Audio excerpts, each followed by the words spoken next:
What's up guys, LeopoldTheBrave here, and I'm finally talking about Crash Team Rumble, the newest Crash Bandicoot multiplayer game from Toys for Bob. Now, given Crash's track record in the past 5 years, I'm sure this game will be great, but it's a new style of game that the Crash series has never really delved into before.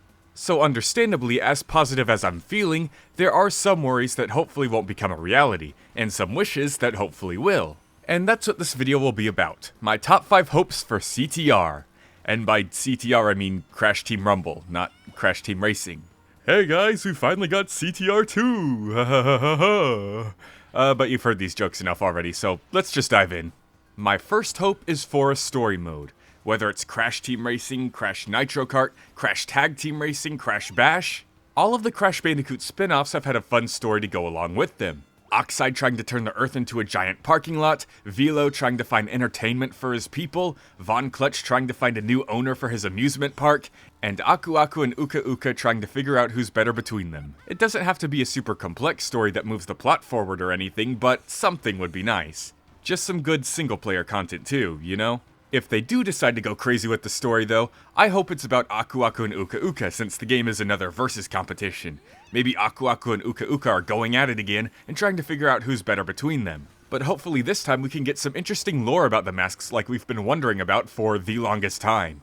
Who are these ancients? Why would they interfere with Aku Aku and Uka Uka fighting? Why were they allowed to fight in Crash Warped but not Crash Bash? And it would be nice to figure out what this Catbat character is all about through some cutscenes, rather than them just showing up as some playable character unexplained. My second hope is for a wide variety of different game modes and very deep match customization. No matter how much fun a game is, it's going to get boring if you have to play it the exact same way every single time. So the main way to play Crash Team Rumble is to collect enough Wumpa Fruit by either running around the stage or hitting opponents, and bringing them back to your goal. And whichever team reaches the point limit, or whoever has the most points when time runs out, is the winner.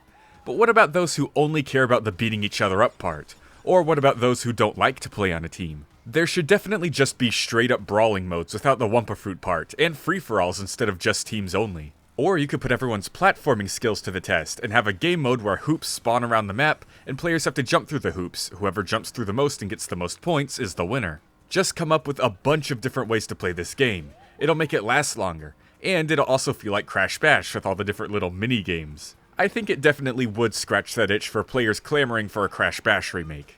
Also make the rules very customizable. No items mode was hugely demanded for Crash Team Racing Nitro Fueled, and despite how incredible the devs were at listening to fan requests, that one in particular never came. Many players may want to rely on their own combat skills in Crash Team Rumble, and not have to deal with hazards or items. So I hope it'll be accessible to all kinds of players.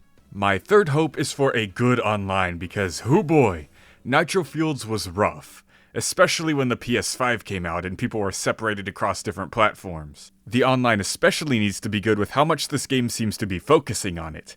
Crash Team Racing was more of just a multiplayer game in general, both local and online, but this one looks like it's leaning into mainly online only. So we can't be out here having characters teleporting around or getting hit by items that are 50 feet away from them.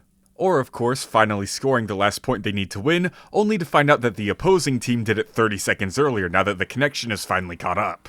Aside from the connection though, all those game modes I mentioned earlier should be online as well. Another request people had during Nitro Fueled's development was to have the ability to play cup races online, and I would have loved to see team races from Nitro Kart. But those were also some of the few fan wishes that sadly didn't become reality. Hopefully Crash Team Rumble will have a lot more life to its online. Maybe it'll even have a ranking and leveling system, and skill-based matchmaking so newcomers don't get completely obliterated by sweaty people who play the game 24 hours a day, aka me. My fourth hope is for fair in-game currency and microtransactions. Now the fact I even said microtransactions is probably going to be controversial, but I am in support of them. Many people are like, nope, don't touch the game with those things at all, but sometimes they're required for the games to have a super long life with lots of updates and new content. Just take note of the fact that I said fair in-game currency and microtransactions. Fair. As in, have multiple ways to unlock and earn in-game currency simply by just playing the game. Don't lock them behind microtransactions. And don't lock any items in the store behind a paywall or make them ridiculously unattainable through in-game currency. For example, if you earn about 1,000 Wumpa coins per match, don't make a single pair of pants for Crash cost like 150,000 Wumpa coins. People overreacted to Crash Team Racing Nitro Field's Wumpa coins and microtransactions, but honestly, they were very fair and non-predatory. There were so many ways to earn Wumpa coins, you could pretty much get anything in the shop after just a few races. The method to pay real-world money for Wumpa coins was hidden on a completely separate tab in the shop and wasn't even promoted in the game. You didn't have to buy some kind of battle pass to get the Grand Prix rewards, and none of the content added to the game was locked behind a paywall. The only content that did require a payment were part of cross-promotions with other companies, like Sour Patch Kids, where the money didn't even go to Activision, you just had to buy some candy. I was able to completely 100% Nitro Fueled within a reasonable amount of time, without spending a single penny. And Crash Team Rumble should be the same, but have the option for microtransactions for those who don't have the time or energy. My fifth and final hope is that the game will have a very long and healthy life. As great as Crash Team Racing Nitro Field's post-launch content was, they pushed it out a bit too fast and ended the game too soon. It ended before the game was even a year old and before Crash 4 was even announced. So there was a pretty big chunk of time where we just had nothing, and that happened again after Crash 4 released. If Nitro Fueled was still going, that Wumpa League wait would have been a lot more bearable. Now, I don't think it'd still be going to this very day if it lasted longer, but the game's already 2 years dead now and it only came out in 2019. That's pretty sad.